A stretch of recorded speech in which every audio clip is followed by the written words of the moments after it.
Shepard was asking for it for three. Oh, he felt it, didn't he? He was begging. Oh, what a play by Matt Mitchell. To Watson, sees a lane, takes it underneath. Montana three. This is a clinic. This is Aztec basketball. Welcome back to another episode of the Aztec Breakdown podcast. My name is Austin Bolton, and I will be hosting today. You can follow me on all socials at It's Austin Bolton. And joining me as co-host is the founder of Aztec Breakdown, Trone. You can also follow him on all socials at Aztec Breakdown. Don't forget to rate, like, and review wherever you get your podcasts. But Trone, let's get into it. How are you doing today, man? You know, doing good. There was some times today that were pretty stressful, but in the end, everything worked out. Started the day good, ended the day good. We're potting now. Things are looking up. Yeah, no, definitely. It's I feel you there. It felt like a rush to the end before the holiday break here, and I'm just glad to be talking hoops. But anyways, we're going to do a little bit different format today. So we're going to do a mailbag, and we're going to do a mailbag in two parts. So to start, you're going to get me and Trone. We're going to go through probably 4-ish questions, and then we're going to kick it over to Kyle for part 2, who recorded a couple questions on his own. We had some time stuff, so we'll kick it over to him for part 2. But thank you so much for sending all the questions in. They were great, and so hopefully you're getting the answers you're looking for. But to start off, Tron, the first question is from Timmy Two Legs. What's the ceiling for this year's team? Is it a Mountain West title as Sweet 16 is always a great year, or am I being too greedy to want more? You know, it's always a good question, and I'm really interested to hear your thoughts on it, Austin, and I wish Kyle was here too, because Kyle, I feel like, has great takes on stuff like this. I think right now the ceiling is probably pretty much what Timmy said, right? Like, kind of best case scenario is probably a Mountain West championship and a Sweet 16. The Mountain West is very much down compared to last year and arguably the years before that. There's still, early on, it seems like there's still a good amount of parity. So 3, 4, maybe even 5 teams could still win the championship, right? It's still a long season to go. But it's definitely within the Aztecs' grasp. And then Sweet 16 is I think, possible. This team has shown that potential by beating Houston. The Creighton win doesn't look quite as good anymore. Still a solid win, but after they got just demolished by Georgetown last night. Oh, man. I flipped that on. I couldn't believe it. Yeah. At least Georgetown so, like, 8-2 this season, and they're not the dumpster fire they had been, yeah. But still. And I mean, Creighton, to their credit, did beat Kansas, right? So, like, Creighton is another team that, like, has a really high ceiling in terms of one game, but can also drop it. So, hard to know for sure, but I think Sweet 16 is reasonable. For comparison, I pulled up the 2023 Aztecs, right? Because in terms of ceiling, that was the best. Their defense was better. That they had in 2023, the Aztecs had the 4th best defense and the 61st offense. This is in Torvik is what I'm using because I don't currently have KenPom right now. But this year, they're currently at 32nd defense, so worse, and 97th offense, so worse. Right, not quite at that level. The youth is there, and the big thing that concerns me, which we've talked about multiple times, Kyle's talked about it, but the rebounding, right? There is a definite glaring weakness on this team that other past Aztecs teams didn't have as much of.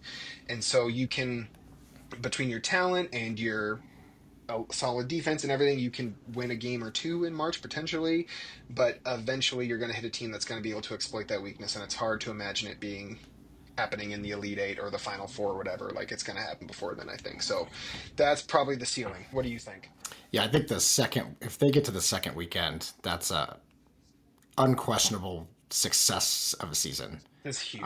With this young team, that's so big. Yeah, even if they got a win, I think that'd be pretty big. Like, if they got to be the 8 seed and they won the 8-9 game and then, lost to the 1 seed in that second game, I still think that's a pretty successful season.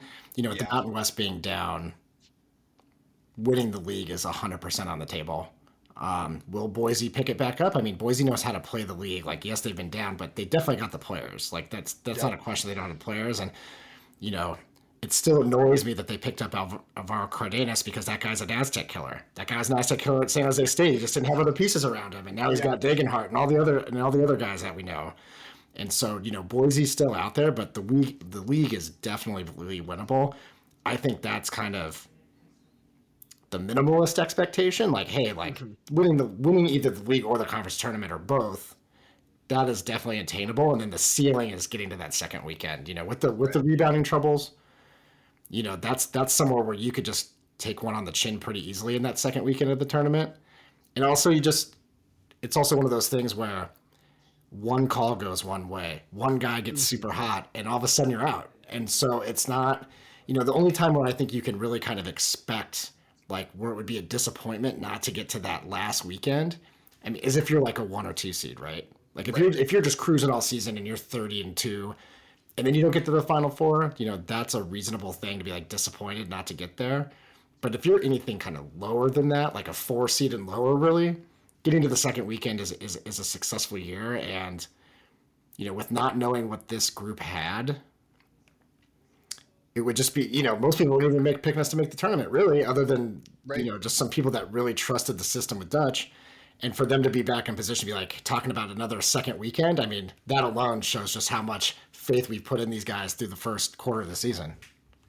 Right. And I mean, we're obviously homers, right? And so Yeah. maybe more neutral observers aren't saying like, well, this team could make the second weekend, and that's fine. Like even like you said, even just kind of making it to the tournament, if you compare it to what the preseason expectations were, would be a successful season if for those that care to look at it through that lens. So it's been pretty impressive what Dutch has done with such a young team for sure. Um, and also that kind of segues into our next question, Austin. So I will throw that to you because the other thing that's hampered this team has been health issues. And the next question, which comes from either Braden or Braden, I know a guy who spells his name this way. It's called Braden, so that's what I'm going to say. If I pronounce it wrong, I apologize. But the question is, what's your rotation once Reese is 100% healthy? After the couple games, he'll have a minutes restriction for, which we've talked about a little bit, but we have more information now. So what do you think, Austin? I still think you're spot on with the 6 man.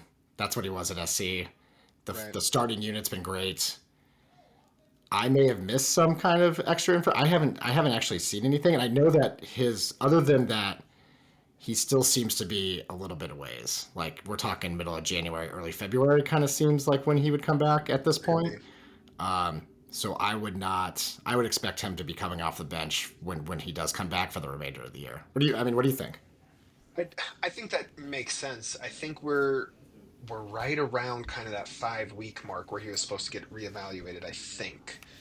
I really want to go back and check like the date stamp on when that article came out that said he'd be reevaluated in 5 weeks, but I think it's right about this week or next week at the latest. Um, and at that point they said they were expecting 6 to 8 weeks. And like I said, reevaluate in five and they'll see what happens. I feel like it's different because it's a big man, but I feel like this injury isn't all that different from what sidelined Graham Ike for the entire season, which is a huge bummer. Yeah. And hopefully that doesn't happen to our guy here, but it wouldn't be out of the question. And so, like you said, if it happens in January or February, that's not a huge surprise.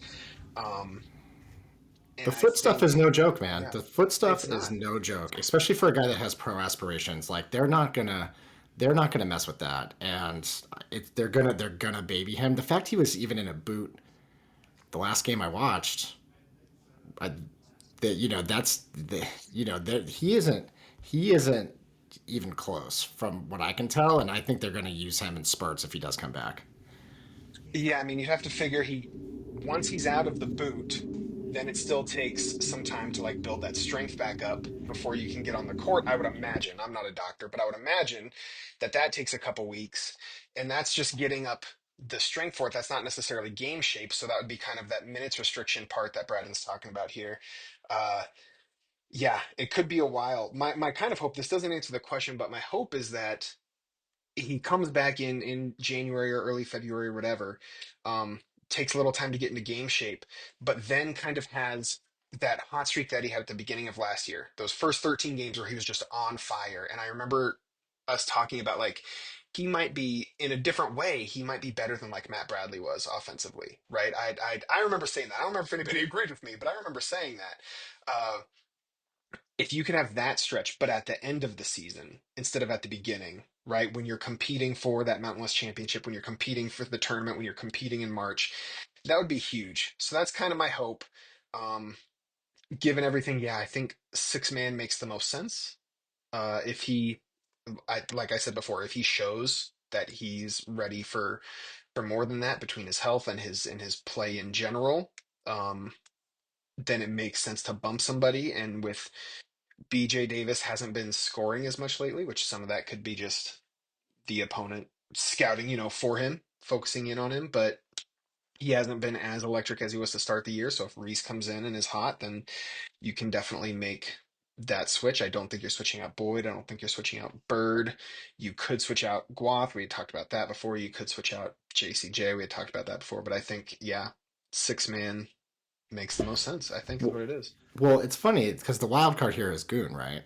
Where Right. there seems to be some kind of conditioning issue, right? Like there was the game where they were pulling him, at the end of USD, and then there was also at Cal Baptist there were points where he looked exhausted. And so is there a situation where they slide Miles down to the 4, play Reese, and then Magoon comes in and just kind of like quick little hitters? But the way that the coaches talked about him being the anchor of the defense and just the way that he's their rim protector, I can't imagine a world where they would actually do that. Like, we're just talking mad hypotheticals here. Like, what could you position this? Because I don't think they would do it. I don't think they would pull JCJ from the starting lineup. I think that just doesn't seem reasonable, or not reasonable, but just doesn't seem very likely. And so, like, you got to find somewhere else to put him in. And I don't think. I just think six man makes way too much sense in this case, especially if he's going to come back in late in the season, as it seems like. It does. I don't think my hesitation for replacing Guath with Reese, and that's that I've been like probably one of the more critical people on Guath, I feel like. My hesitation would be that doesn't solve your biggest problem of the defensive rebounding. I don't think, right? Like, I don't think Reese is going to be significantly better on that end. The offense might be better. We would have to see, what shape he comes back in, but the offense has been fine. Hasn't been elite. Hasn't maybe even been great, but it's been fine. The offense has not been the issue, I don't think. It's been the defensive rebounding, and Reese doesn't solve that. So given everything you said, adding to that like it also doesn't solve your problem on top of taking away all that stuff. I don't think that switch happens, but it's definitely possible. All right. Thank you for the question, Braden. All right, let's move on to another one here from our friend Bryant. So does this team remind you or anyone on the pod of the 2017-2018 team? Because this very much reminds me of that team, and I think it could end up very similar. It's a tough one, honestly. Off the top of my head, not really. I could try and make some comparisons, Guath, I had compared to Malik Pope in some ways at the beginning of the season, in the sense that, like, highly heralded and a guy who's supposed to be able to do it all. And so that was Malik Pope's senior year, so you could see some of that, but also, like, actually on the court, they're so different, right? Their play styles are insanely different. I'm just looking at through the roster right now, and, like, not really. Maybe you could say, like, Nick Boyd and Trey Kell, maybe. Maybe BJ Davis and Devin, but like even those, like, I don't love them. Like, BJ Davis is such a better defender than Devin Watson was. Nick Boyd is probably a better passer than Trey Cole. Like, I don't love any of the comparisons on a player level.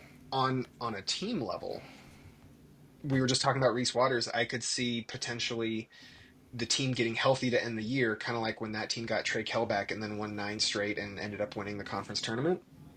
I could see something like that happen narratively, but like play style wise and player tendency wise and stuff like that, I don't see very many comparisons. Their numbers are pretty similar. Looking at their Ken Palm's super close. Yeah. So, like, in that sense, I could see where they're coming from that. I will say, so there's a huge difference. There's one thing I think you missed on why that's so much different than 2018. Mm-hmm. And that's because of Brian Dutcher. And let me explain. Because he's coaching both teams, right? That was his first year. It was his first year. And let me tell you, it was rough at points in Dutch's first year of coaching. There were people asking me if I could coach the team instead of Dutcher. That was and and that was like public too. That wasn't in my DMs, and it blew my mind. and like there was a real thing about him not calling timeouts. Like he would not call a timeout in that first year. And there was some real growing pains as he moved into that chair.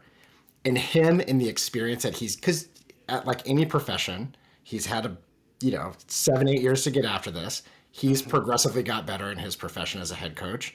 And that is the biggest difference between now and then, right? I think that's a huge difference. And then the other thing too, we're kind of going through the roster. Let's talk about it. All right, would you rather have Devin Watson or Nick Boyd? I think I'd go Nick Boyd. Nick Boyd, yeah. And this is all with due respect because the programs were in different places in the stratosphere at the same time. But so Devin Watson, and then at shooting guard, would you rather have a senior Trey Kell or a sophomore BJ Davis?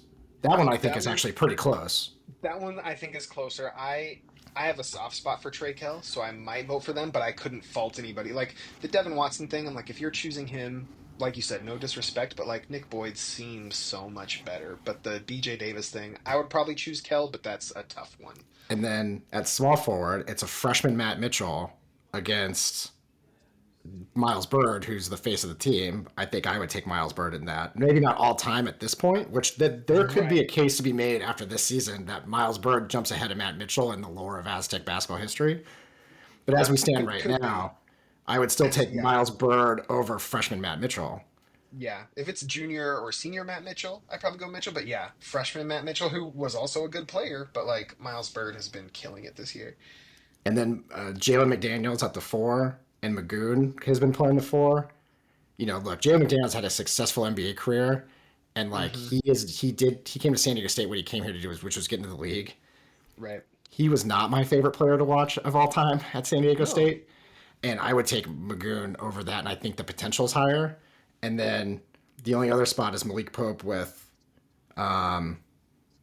JCJ, yeah. And Malik Pope was, he had some stretches there, but he, there were some inconsistencies. And then off the bench, I would take probably Pharaoh Compton over a freshman Jordan Shackle at the time. Definitely over a Max Montana. Yeah. And I would probably take, well, I love Jeremy Hemsley. Don't get me, I love Jeremy Hemsley. But I would take a Reese Waters when Reese Waters comes back, or even a Taj DeGorville. They're probably just at a higher plane than what Jeremy Hemsley was at. Like, it's just hard to compare because these are in such separate eras of like where they were still at kind of the base of the mountain ascending, whereas now they're reaping the rewards of their success of some of the guys that they're getting in the recruiting side. Like, right. I think it's hard to compare the two. What's funny is what team I actually compared. I like this team to. Is 2021, which was Bradley, Chad Baker, Mazzara, Keshad, freshman Lamont, AG, a team that probably should have made the second weekend of the tournament, showed a lot of growth, and they had a lot of young guys at the time after they had lost all the seniors from 2020. Right, so they lose Malachi, they lose KJ, they lose Yanni, and then they get all these super young guys in Keshad, Lamont. This younger group that showed a lot of promise and then kind of choked in Creighton, but that's a team that easily could have made the second weekend and had the talent to do so. We might be getting some years mixed up a little bit, but that's okay. Because Malachi was 2020 tournament, but like Bradley and Mazzara were 2022 tournament. Oh, sorry. I'm thinking 20. No, my Ken Palm didn't switch over, but still, by point stand, it was the 21 team I wanted to pick, but it was Matt Mitchell, Lamont, AG, Jordan Shackle, Polium, Terrell Gomez, and a young Nathan Mensah, and a young Keyshawn, and a young Jordan Shackle, and a young Adam Seiko. Yeah, I mean, Seiko was old because he had redshirted. So he was like in his 4th year, I think, that year. But regardless, not to be nitpicky, I think your point still stands because that was the year that they lost to Syracuse. Yeah, that's right. Everybody was like, they're going to destroy Syracuse's zone, and I was like, Syracuse knows how to defend the 3. That's all they do because that's what every opponent says about them. And then they all like shot horribly except for Jordan Shackle. in that Yep, game. you're right. That I mixed up some of the roster, but I meant the 21 Yeah, team, the team that yeah. we all thought was going to take Syracuse out. Like, oh, that'll be no problem, Uh-huh. and then Uh-huh. they kind of fell on themselves a little bit. And they were like, were they a 6 seed that year? They were a 6 seed. So that was like another like they're getting a 6-11 relatively matchup. high seed. Like things were looking good. They had a great season. That was the COVID year. They had only lost to Utah State, and those were both on the road. And Matt Mitchell hurt himself in one of those games. That was when Lamont Butler came out and had 5 steals against Utah State. They had a huge win to start the year against UCLA. Uh-huh. Oh my gosh, yeah.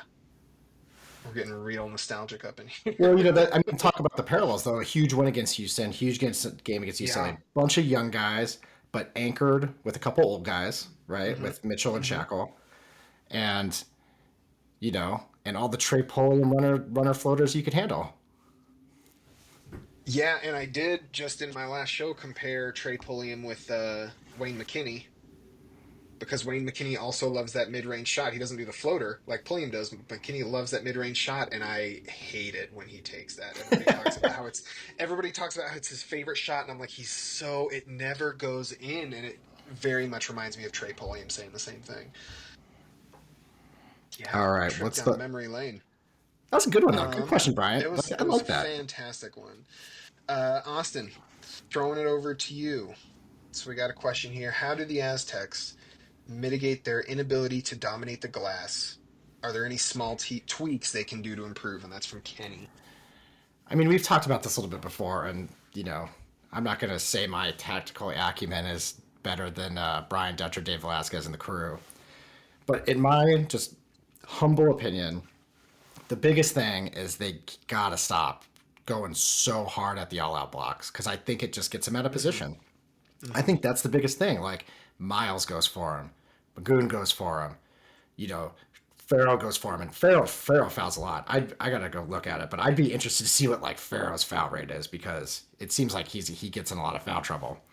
But I think it's a combination of closing out a little bit differently, picking your spots to go for the all-out block, and just the younger guys learning the physicality of blocking out and going to get the ball. I mean, they did it against Houston, so who is a crazy physical team, a good rebounding team, so they can do it. Right. It's just a matter of you know being disciplined and finding a body and really taking your shots, picking your spots on going for those all-out blocks.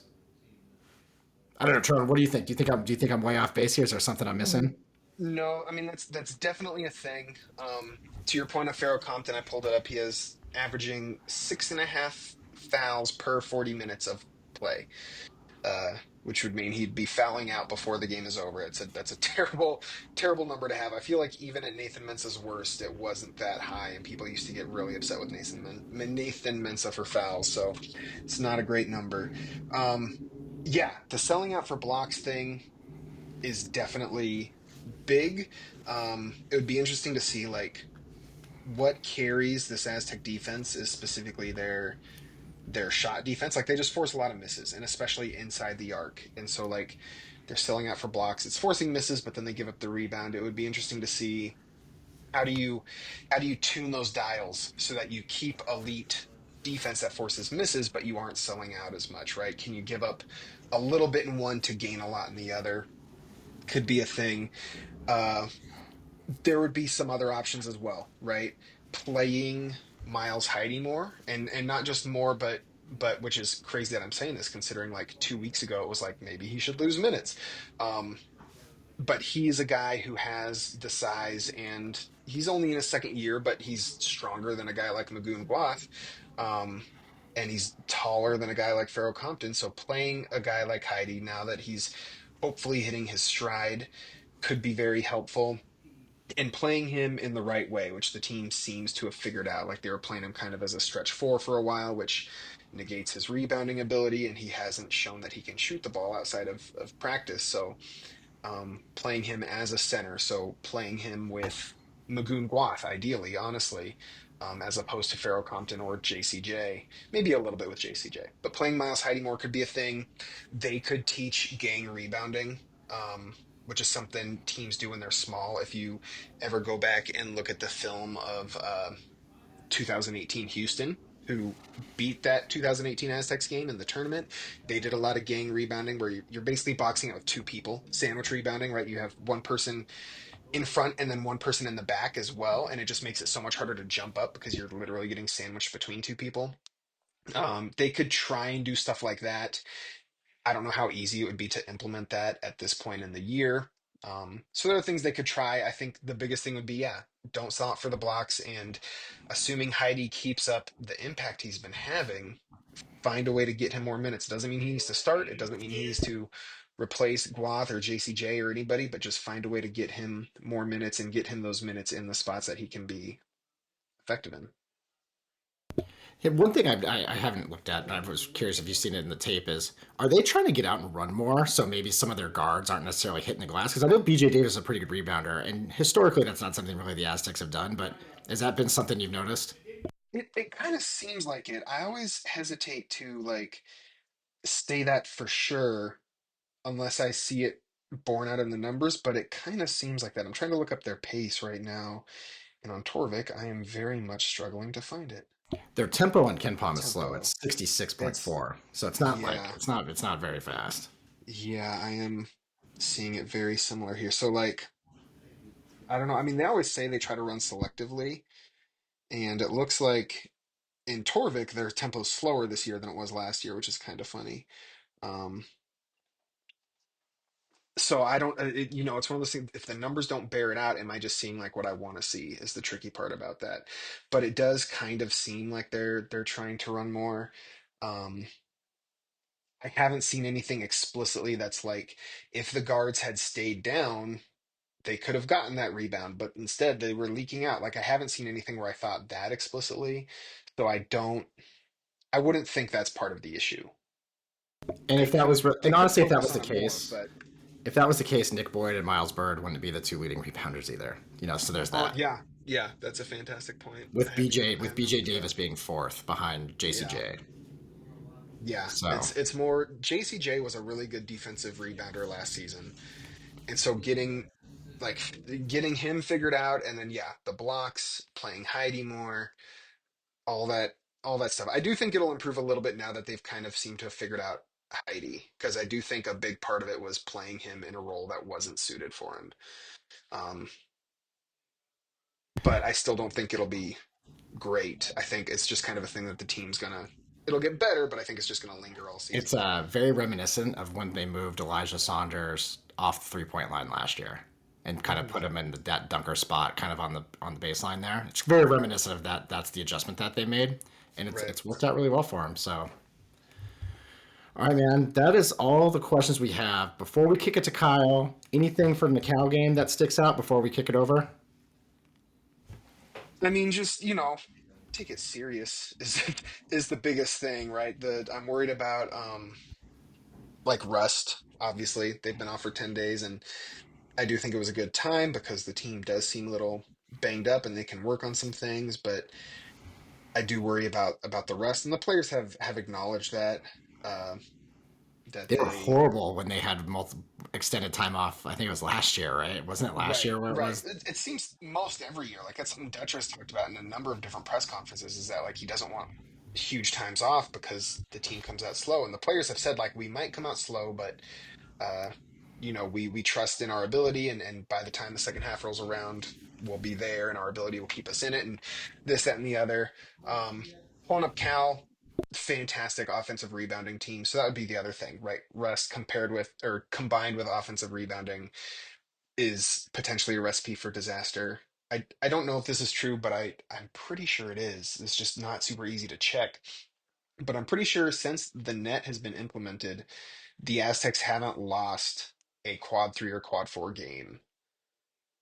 So since 2020, which is insane amount of consistency. When you look at like Boise State and how they've owned the Aztecs the last few years, but they have at least a quad three loss, I think, every year since the net started, basically. And sometimes even quad four losses. Like the year they won the championship, they had a quad four loss. And I think this year so far they have a quad four loss. So like it's insane that the Aztecs have kept that clean of a sheet. So just get that one more. Don't take any bad losses. A quad three would be a bad loss. So uh find a way to win it, find a way to get those rebounds, and they should be okay, I would think. Yeah, I mean, this is the game to see if, how much how much effort is truly involved in rebounding, right? Like it's in the scout. Hmm. They're a great offensive rebounding team. It's in the numbers. Where will those adjustments come from? Where will we see the effort on that side of the floor? And that'll be the biggest thing because if they give up a bunch, it's a semi-home game for Cal. So if they give up a bunch of secondhand, we know they can hang with these guys after what they did in San Juan Capistrano last year. So if they just got to keep them off the glass, limit the second chance points, and everything else says the Aztecs should take the game running if they can do that. But that's a huge if. So Yeah, that's why they looks play. That's why they play the Cal. games, Tron. That's why they play the games. Cal's beaten USC, but that's the best team they've beaten, and USC is kind of in a down year this year. I didn't realize. I mean, I knew this, but I had totally forgotten. So there's a few familiar faces. Ritus Petritus used to play for Air Force, plays for Cal. He was, by Air Force standards, he was a fantastic player. So that's mildly scary. And then uh, Matty Sissoko was a big man the Aztecs were recruiting, and I thought he was going to commit to SDSU because I had insider information that he had actually reached out to San Diego State and was like, I would like to play for you. And they hosted him on a visit, and then he ended up going to Cal. And I never considered that he probably reached out to Cal and a couple other schools as well. Like he wasn't only reaching out to San Diego State, so I was a little blinded by my ambition there. But he was a big man that I thought would be a great fit, and now he's for Cal. So that's the thing. Nice. Well, with that, we've gone through the questions. A little Cal preview. Anything to plug before we get going? Um, I have been going big time slow this year. I don't have anything to plug right now. Hey, So just keep listening to the show. Thanks everybody for listening and sticking with us. We very much appreciate it. yeah, fun doubleheader Saturday. The women are at home. They did unfortunately just lose in double overtime to Stephen F. Austin, who was net in the Oh 40s. So man. good team, but they're Yeah. playing, I believe, Hawaii on Saturday. And then we are heading over to Novo, which the proceeds from Novo benefit Mesa. They have all these awesome screens, good beer, good food to watch the Cal game. So, if you're looking to get out to watch the game, they throw the sound on. Come check out Novo. Carly and I and our dads will be there watching the game. So come down. There's usually a pretty good crowd. But other than that, just kind of be on the lookout for more pods. We'll keep doing the recaps. We'll keep finding good, fun other angles to look at stuff. I mean, we've been, with Kyle being back, we're running on full cylinders here. So yeah, until next time, go Aztecs. Kicking it Go over to you, Aztecs. Kyle. Thanks, boys. What's good, Aztec Nation? I'm here to answer 2 additional questions on our mailbag episode today. One of them is a pretty cool topic surrounding ceilings for the team, the players. And the second, and to close our show today, will be one of my absolute favorite topics surrounding Aztec basketball, and that is the Aztec curse of the red jerseys. All right, so first question comes from my good buddy, FlyFit Jeremiah. Jeremiah, Aztec Twitter legend. Go give him a follow.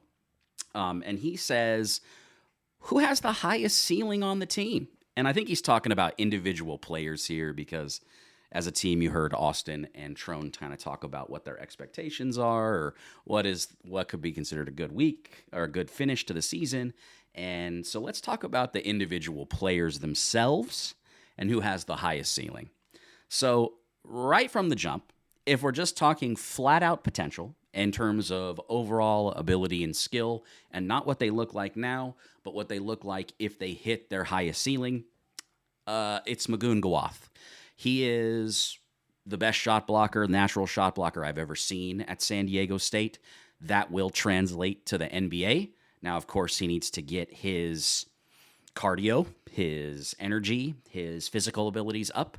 But as from a pure basketball standpoint, you've got a 3-and-D center that you don't really see. And this is going to be a completely unfair comparison to him. But if you look at the way he can play basketball, it's kind of like Diet Coke Wemby. Obviously, Wemby is 6 inches taller. He is the biggest freak we've ever seen in the history of the NBA.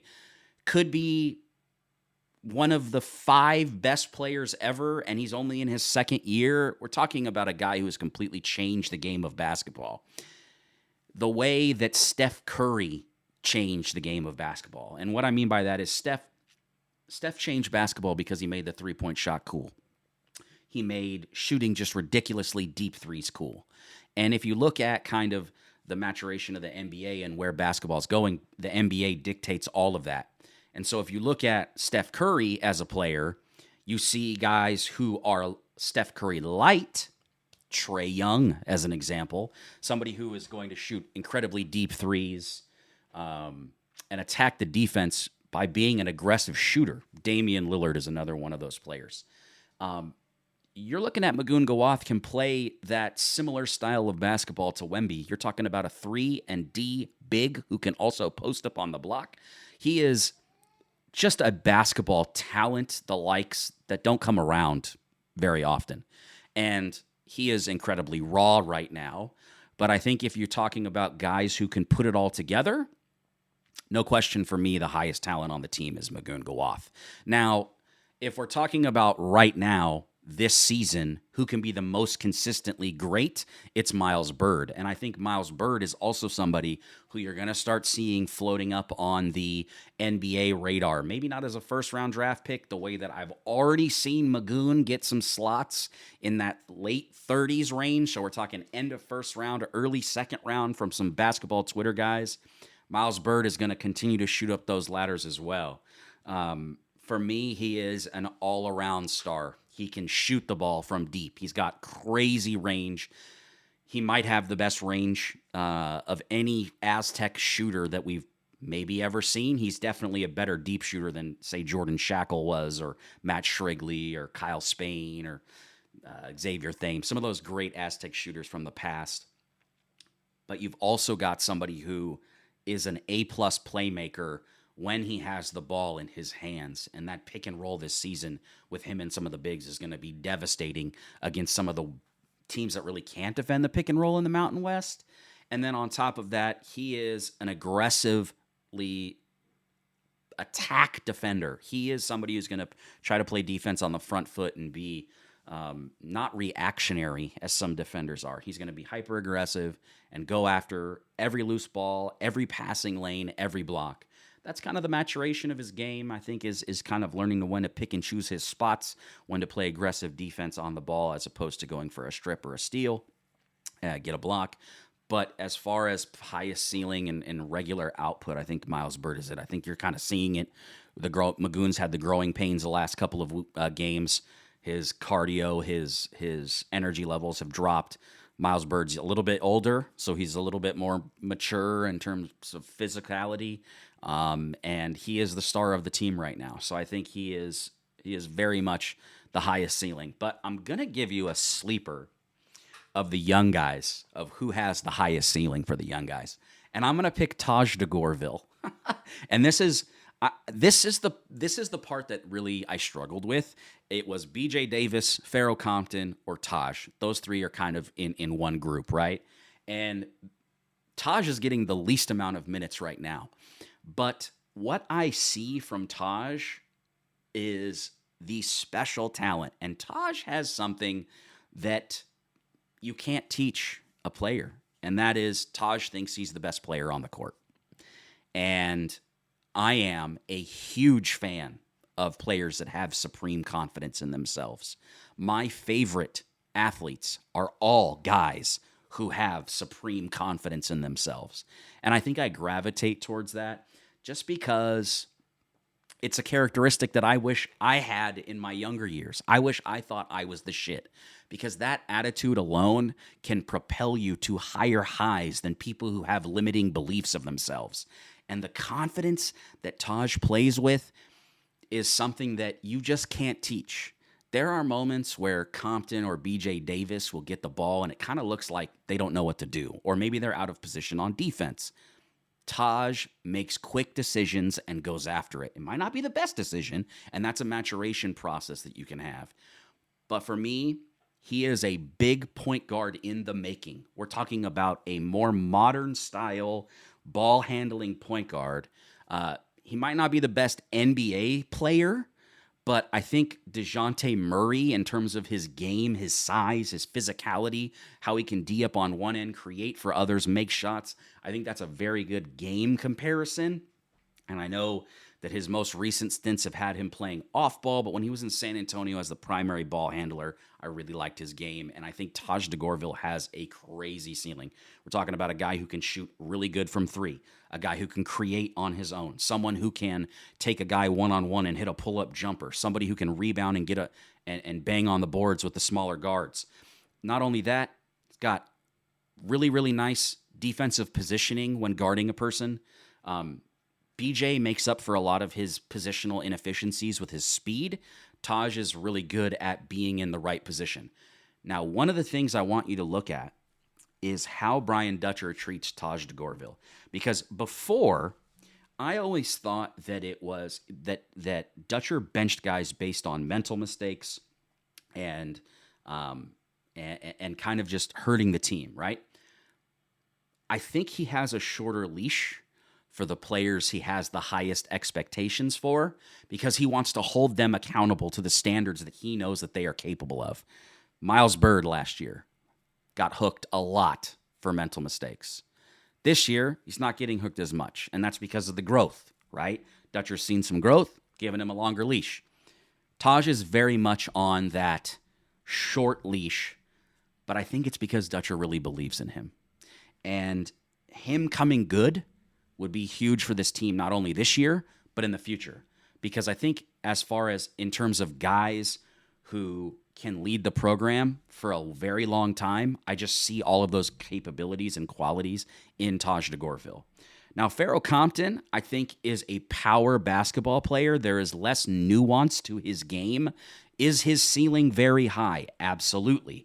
But I just don't think it's as dynamic or as impactful the way that basketball is currently played, the way Aztecs want to play basketball, if he reaches his ceiling versus what Taj's ceiling could be and how Taj can impact the game. BJ Davis is a really hard player for me to evaluate because I see where he's good now, and I think for him, it's more about just being consistent than it is about developing and growing skills. For me, BJ, the best area where he could improve is just shot making, right? The Aztecs need him to be a scorer. The Aztecs need his points, and I think that's the easiest area for him to improve is just taking better shots and making those shots. And I think that comes with just time in the gym, practice, and confidence. And I talked about it on our last pod. You definitely saw him struggle a little bit, and man, we even got an article in the Union Tribune talking about how now teams are game planning for BJ Davis, and now the next evolution is him growing out of that and developing a skill set that will allow him to continue having success while still being game planned for. To be fair, he specifically, the way he plays basketball, is going to need more help from the coaching staff and the offensive system to hit his ceiling. Think of Jordan Shackle. He is an off-the-ball scorer. I think BJ can grow in that area the most, but to do that, you need to be running plays for him. You need to be running him off screens, off of down screens, using him as the primary ball handler in the pick and roll. You know, and maybe passing it and getting it back from a big. There's a variety of different ways in which the team can utilize him in the offense. But to see him hit his ceiling, he needs to be utilized more. And so I don't think that's something that will come this season. But man, there is a superstar in there if he can unlock that confidence that he had earlier in the season.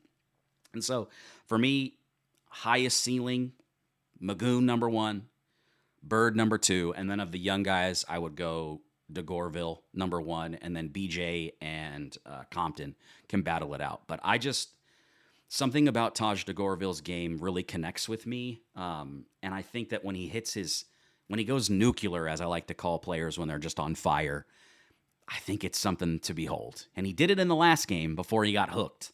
So something to watch about, something to keep your eye on as we continue on this season of growth for the Aztecs. And our last question that will close out our mailbag today comes from Tristan. Now, Tristan asks, will we see the red jerseys again this year? what will it take to feel like the curse has been lifted? So the reason I wanted to answer this question is earlier this week, I got accused of pushing the narrative of the Aztecs red jersey curse, which I didn't make up. I certainly didn't make up, and is something in which has been around since really Malachi's time. And let's talk about this, because what will it take for the curse to be broken? Will we see it again this year? Well, I can't remember when they ever sold that uniform, that jersey, on the SDSU bookstore where you buy all of your SDSU merch, right?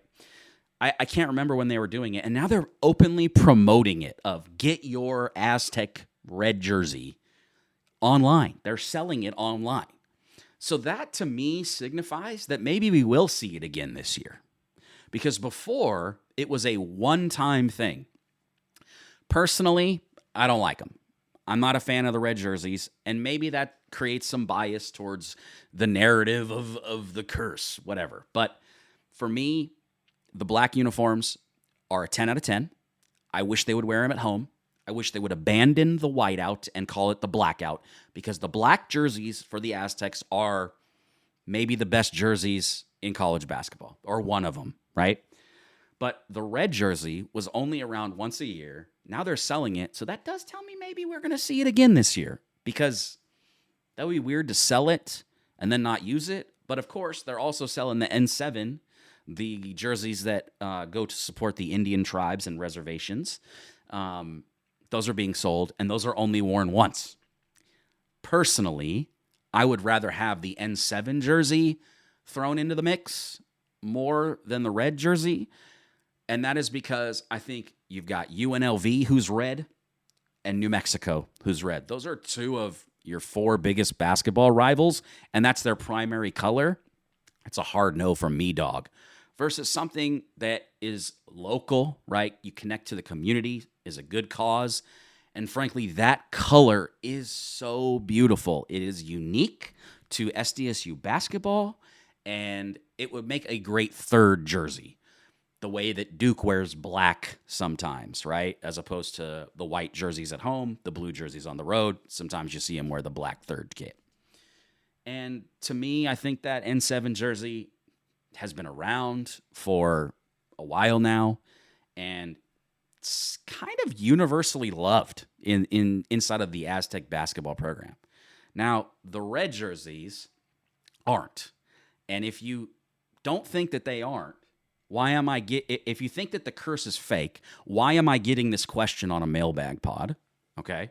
If you think that the idea that I just made up the narrative that there's a curse around the jerseys, and someone pointed out, sure, they won by 17. That's not the point. The point isn't losing in the red. It's the red jerseys make you play worse than you should be playing, right?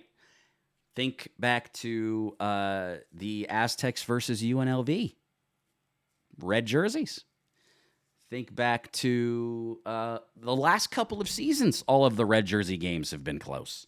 And then this year, sure, they won by 17, but that game was pretty dang close throughout the game, right? And they definitely pulled away at the end. But that game was a lot closer than it should have been. And so for me, what would it take for the red jersey curse to be broken? I think it's one, they got to wear it more than once a game or once a season. And number two, they got to consistently wear it and consistently win in it. Then I will stop believing that there is a curse. But until they do those two things, wear it more consistently and win in it regularly while playing well, because I still haven't seen them play great in that jersey. I also think another big way they could convince me that the curse is dead is by wearing it against a huge non-conference opponent.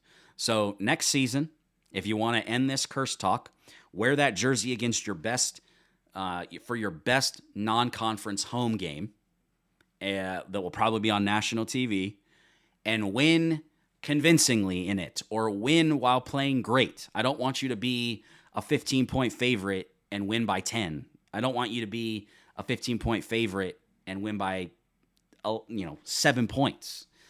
I want you to dominate in that jersey. Get me to believe that the curse is dead, because it has nothing to do with wins and losses and all about how the team plays in it. And frankly, they haven't played great in that jersey. And therefore, let's fire it into the sun, people. All right, team. Have a great weekend. We got a big game against Cal. You already heard Trone and Austin talk about how stay focused, stay the course. This is a team you should beat. And then we roll on to conference play with Utah State on the 28th. I look forward to seeing all of you at Viejas. Of course, go Aztecs.